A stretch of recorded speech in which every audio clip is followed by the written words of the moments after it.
All right, hello and welcome. Brett here with Clickmill.co. So in this video, as we continue to better understand Google Tag Manager, we're going to be talking about a container.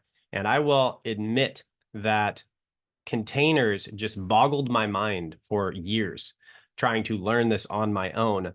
And as I've gotten better at it, I realized this is actually a very simple idea, and I'm excited to share it with you in this video because you're just going to know what it is at the outset, and it's going to make your life so much easier.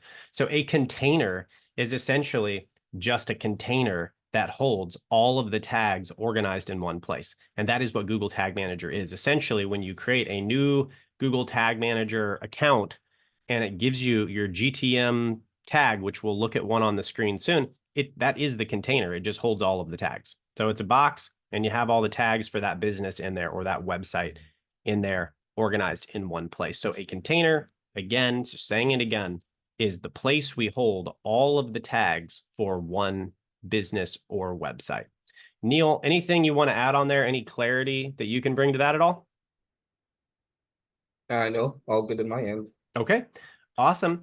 So thank you so much for being in this video where we talked about a container.